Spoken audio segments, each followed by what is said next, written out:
إخواني أخواتي الزلفلون، السلام عليكم.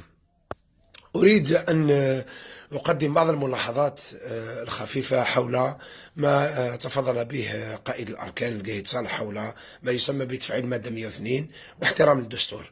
أول ملاحظة هو أن تفعيل مادة 102 يتطلب وقت، يتطلب على الأقل 45 يوم للتفعيل، ثم 45 تليها حكم رئيس مجلس الأمة، ثم تنظيم الانتخابات، كل يعني الآليات الموجودة في النظام الحالي. وهذا أكيد أن قايد صالح يريد أن يناور، يريد أن يحاول بكسر الحراك ويغلط الشعب لإبقاء نفس النظام وتنظيم الانتخابات، ويأتي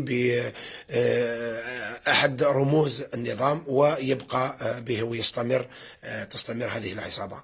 ثم الملاحظة الثانية هو أن القايد صالح ما عندوش حق احتراما للدستور الذي يتكلم عليه، ليس له الحق أن يتكلم ويتدخل في الأمور السياسية، ليست له الصلاحية أن يطلب بتفعيل مادة من مواد الدستور.